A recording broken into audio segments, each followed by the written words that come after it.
Welcome to the Atomic Beer Show. My name is Josh, And I am Don. and we are here to talk about beer. Lots and lots of beer.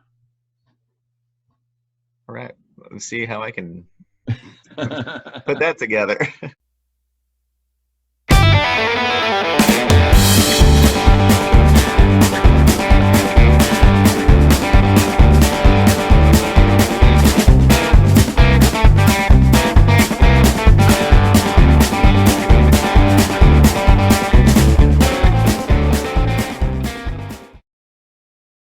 And the semi truck is not doing anything. And I'm standing in a stall, and then some guy drives in and he wants to park in that spot. And there's like 30 other spots around. So I move out of the Food way. truck is, or where you were? What? Where you were, or the food truck No, was? where I was. And Oh. I was a good 60, 70 feet away from the food truck. Oh, okay. But there was like 30 other spots there. I thought some guy was like pulling in and like, hey, I want to park here. Move your food truck. No. That's what I was thinking. He wanted to park where I was standing, though there was like 30 extra spots. Man, I got out of the way, and then I went over, or they went over and ordered, and then when they came back, he turns his car on, and then I have to like breathe in his fumes. Oh. But whatever. Whatever. At least you got your breads. Hot Nashville chicken. Yes, I did. Right. It was good, as always. But today is what? National Pretzel Day. National Pretzel Day. That's Yeah. awesome. And I did get your picture of the pretzel that you made. Oh, with nice. Yeah, I put it on the. Yeah. We were bored. I kept getting these advertisements for Eastern Provisions or something. Oh. On like the world's greatest pretzels, and then the wife and I am like, let's make pretzels. Nice. So we made the dough, and I never thought just sitting around to be like, I want pretzels. I should just make some. I never. Yeah, it was fun, But there's one pretzel that you always just want, and that's Dots. Yeah. Well, we have Dots in the house too. Yeah. I have like within reaching distance. If I stood up, I have a bag like right here. Very nice. Of Dots. And then we made the homemade cheese sauce. Yeah. And I used the Backstreet Brewing, their Mexican lager. Nice. It was good. So cool. Yeah, I wish I can come over and try some. Well, we'll make more. That sounds good. You put in a little jar, just set it on your porch. I'll run by and just swipe it off the porch. Yeah. Yeah, I think I did get some more. They had the $2 can specials, and I went by and got some more. It's still sitting in the fridge. I haven't been drinking in a while, so I backed off a little bit too. Yeah. I'm starting to get into my heavy stuff now, like all those imperial stouts that I have. Right. Like Fremont Brewing, the cinnamon bee bomb. That's like. Did you do that? Yeah. You did that one? What? I haven't drank that yet. Oh, okay. But I'm just getting into all those heavier beers that I have, and it's just like you buy them in crowlers, and there's no way I'm going to sit down and drink a 12% beer at 32 ounces. That's just tough. Well, you try. Yeah, it's just tough. Oh man. But crazy. Keep myself busy. Yeah. I hear you. We did get a little bored last week, and we drove up to Santa Barbara. Nice. And we wanted lunch. I know that sounds kind of ridiculous to drive to Santa Barbara for lunch, but we go to this place called Norton's Deli. It's on Figueroa, and they have this. They've been there since about 2004. They were on Drive-Ins, Diners, and Dives, so that's how they found it. Triple D. Guy Fieri. Yeah, and they have a sandwich there called Mom's PLT. Pastrami, lettuce, tomato. Oh, nice. And they have this they put it on sourdough bread with a nice garlic aioli sauce. But they take the pastrami and they cook it on the flat top, kind of like bacon. Oh, okay. So it's nice and kind of charred and crispy.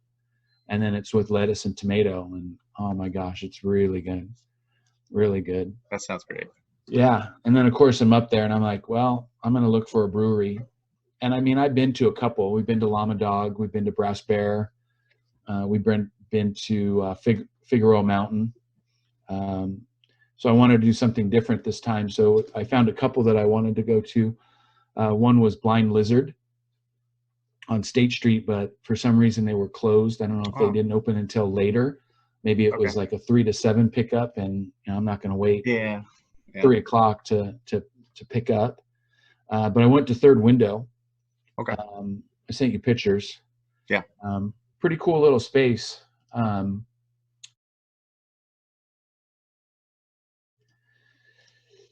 of rustic. You probably would really like it. And I definitely want to go back once they open, because I think they have food too. Okay. And they had 3 crowlers for $30. So it was nice little flavor. I posted a picture on the Instagram account. I picked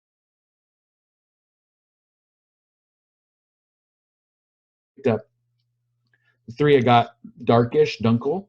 It's 6% APV and has aromas of coffee, caramel, raisins, flavors of a wafer cookie, brown sugar, and toffee. That's the one I got in the fridge, so I might have it next time we're on. Yeah.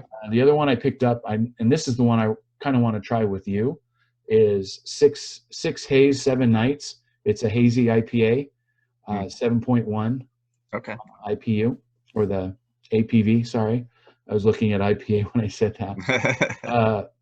Mosaic, Citra, Nelson, and Azaka, Azacca. Have you heard of those hops at all? Offhand, no. Okay, I had to look it up, and it's just kind of like a fruity type of hops. Okay, so it's gonna be a big old hazy juice bomb. Yeah. Notes of tangerine, mango, papaya, and grapefruit. And then the last one I got, and this is where I get into my heavy ones again, the Oko Bomb. It's an imperial chocolate stout, coming in at 10.4% on the APV. Yeah. And brewed with blackbird cocoa nibs, Uganda vanilla, and notes of chocolate, vanilla, molasses, and creme brulee. Wow. So those are the ones that. So if it's over 10%, right there, it's a stout, and it's got the word bomb in it. Yeah. You're all about it. Oko Bomb. Yeah, I like that. And what was great was there was no traffic. I think we got up there in about an hour and 40 minutes. Yeah. I mean, and that's nothing different for us to do. We've gone just to San Diego to go get pizza or hamburgers and turn around and come back. So yeah, I always look for like beer type news online to see what's what's going on, what's in the industry, things like that. And I always like to read the stories and articles and all that. But there's one where somebody actually wrote, "How far would you drive to go get beer?" And my reply was, "Shoot, man, I actually plan traveling around visiting breweries." So like, well, I don't know if we should go to this city because they don't have the brewery like this city, So yeah, it's pretty sad, but yeah, I can see. And what's funny for me is for the longest time, it's always been, oh, we're going to New York or we're going to Chicago. Mm-hmm. And the first thing I start doing is I start looking for these drive-ins, diners, and drive-ins places. Yeah. And now it's both. Now I got to start looking for food and for beer. There you go. It's a little bit more investigating. That's good though. I mean, at least it's like, and it's great that our like wives are okay with that. Because she's like, I think when we went to Arizona, and I was like, at the point I was just like, man, I went to like 5 breweries today, and she's like, well, don't you want to go to the one more tonight? I'm like, oh yeah. But I was kind of like, man, I need a nap, but yeah, no, it's good. It's been great. One of the things around here too was, I've noticed a lot of the breweries are still doing delivery, and a lot of them are still doing the drive ups, and it's thankfully with social media and everything, you can see, they can get that information to you that, hey, they were still here, this and this and that.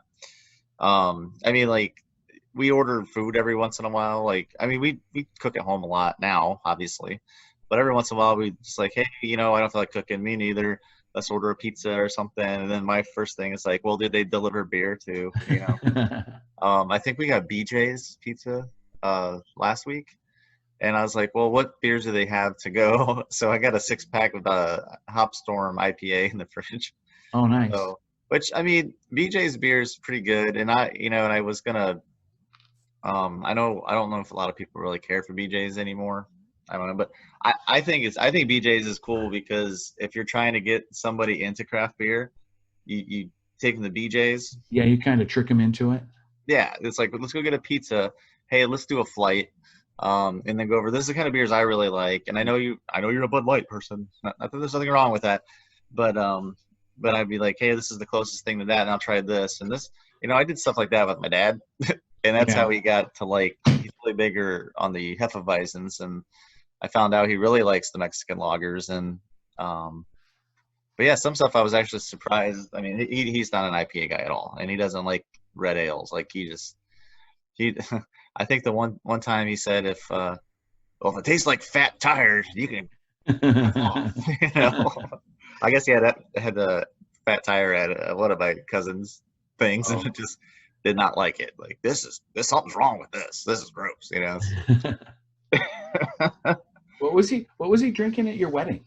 Do you remember? I Because think no, we got Bud Light for him. oh Yeah, because I remember we had what we could get, and that was the thing is we had New Belgian Triple, and we had Ballast Point, House Point.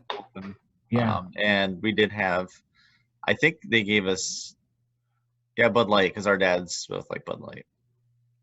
But I mean that was just kind of like what we could get. Yeah. Obviously I would have gone crazy, but I mean those were pretty heavy beers to be knocking back the whole night too. I mean that Belgian Yeah. Triple was. I was feeling it that night. So Yeah. Oh, I was feeling the next morning. I mean, if you go to my Twitter page, not the not the Atomic Beer Show one, but my personal one, that's the day after my wedding where it looks like I just woke up like from like the movie The Hangover, and I got a ring on my finger, which I just recently lost. I don't even know where my ring is right now. But anyway, but with that said about the like breweries and stuff, there was something that you did bring up. I did see it too. If I remember how to do this. So there's a lot of the breweries right now are having a problem with like too much stock on hand, and their kegs are starting to go stale. This is from the Wall Street Journal. I think this came out yesterday.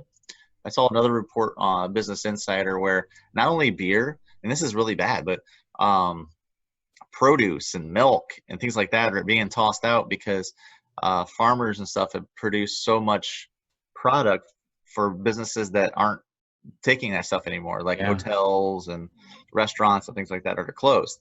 So they have this abundance of surplus. And the sad thing is how many people want food and need food right now, and there's no way to get that to them, and that's kind of sad, In the my quick way to fix this kegs going stale problem, instead of just dumping it, just I'd be happy to take it off their hands,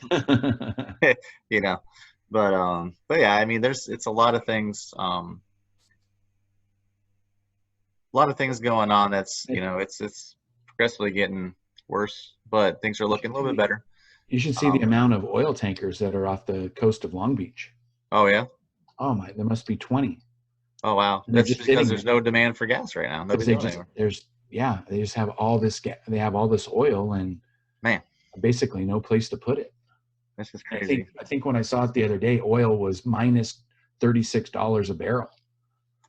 And so like you just take that share and then they give you $36? How's that work? I guess. I don't know. We're paying you to buy shares of oil. Just trying to get rid of it. That's just crazy. But yeah. But the industry right now is really strange. Obviously, like we talked about in the last couple episodes, where a lot of the breweries are finding new ways to get their product to you. How the breweries are making all their different business models, basically, to make sure the product still can get to everyone. And I know how like a lot of the ABC or liquor agencies and everything is kind of a little bit more lenient on how they can get the things out. So I just hope it keeps going on afterwards. But I tell you what, man, I miss going to breweries. Oh yeah, so do I. I miss just popping in and having a pint poured for me, and I know it's going to be a while before we have that again. So Well, hopefully once they limit things, maybe it's okay. Instead of your occupancy being 60, now it's 10. yeah, And you got to practice social distancing. yeah. How's a monkish can release gonna be? Well, I mean, the things that we're doing, like at the high school and stuff, we have everything is marked out on the ground, Yeah, just like when you go to the supermarket. So when these kids are coming in to get their technology, their yeah, hotspots and their Chromebooks and stuff, they're either staying in the car, and we just, have a snake line going through the parking lot. true. And then if they're walking up, then we have sections that are marked off, and we have people that are monitoring the lines, and you're just moving them up slowly like that. Wow. So, I mean, I guess you have to come up with a creative way of doing it. Yeah. Um, Online ordering. And what was that? Probably online ordering, kind of like how Bottle Logic does it. Yeah.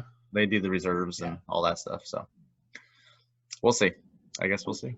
We had a swim meeting the other night, a couple of swim meetings actually, one with our head coach and one with SoCal Swim.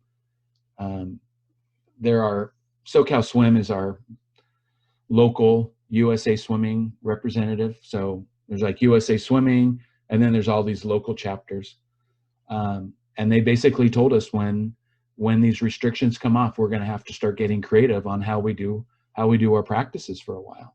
Yeah. And that's making sure that kids are dropping their stuff off and social distancing when they're dropping their stuff off, and how many people are going to have maybe one person in a lane, and we're going to start one person on this side of the pool and one person on this side of the pool, and they'll just be swimming like this, which means we're going to have to get a little bit louder. So I think everybody's going to have to get a little bit creative. Yeah, I just understand why they can't. Crowds. If testing's so much quicker now, why they just can't test everybody, and then everything's fine. Yeah. So I had one question for you about Legends. Mm-hmm. I noticed that he's like posting "Get it while you can." Is he just going to run out of product and then shut down, or Are you talking about his Legends at Legends Brewery in Anaheim? Are they? Oh, I didn't see anything going like to that be? yet. Yeah, I didn't know if you've talked to him or not. No, I've been. He had a thing on Instagram the other day. It just said, I'll have to look. It had double stuff and right in the nuts. Get it while you can. He might be running low. So I don't know if he's not going to brew anymore for a while, or if he's just going to run out of product. And I don't know. I don't know. I've been incognito for like the last 2 weeks, so but yeah. But all right, well, thanks for watching. Yeah, check us out on Instagram, Twitter, Apple Podcast, Podbean, Spotify, TomicBeerShow.com. TomicBeerShow.com. Yeah. Yep. Thanks for listening. Always grateful. Yeah, definitely appreciate if you definitely take the time. I know subscribers, we're looking for you on YouTube. So just hit that little subscribe button. Send us some feedback, what we need to do better, what we need to, I don't know, just do in general, what we need to drink. I mean, I'd love to have someone call in and just like, hey, you guys need to check out. What are you drinking tonight? Share. Yeah. Please share with us. Yeah, if you're drinking. Exactly. That's cool. So, yeah, so thank you so much, and have a great one. Yeah. Drink good beer.